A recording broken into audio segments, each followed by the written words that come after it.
ओम ब्रह्मदेवाय नमः।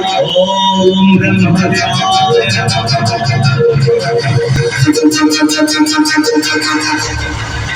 হে অসুর প্রদীপ, কেন তোমার এই একাগ্র কি চাও তুমি?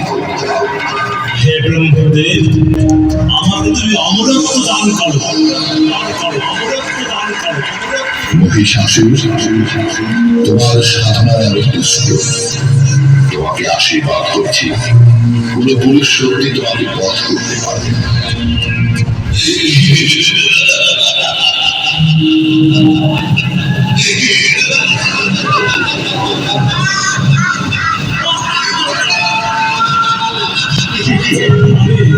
আমি ব্রহ্মদেবের কেউ কেউ আমাকে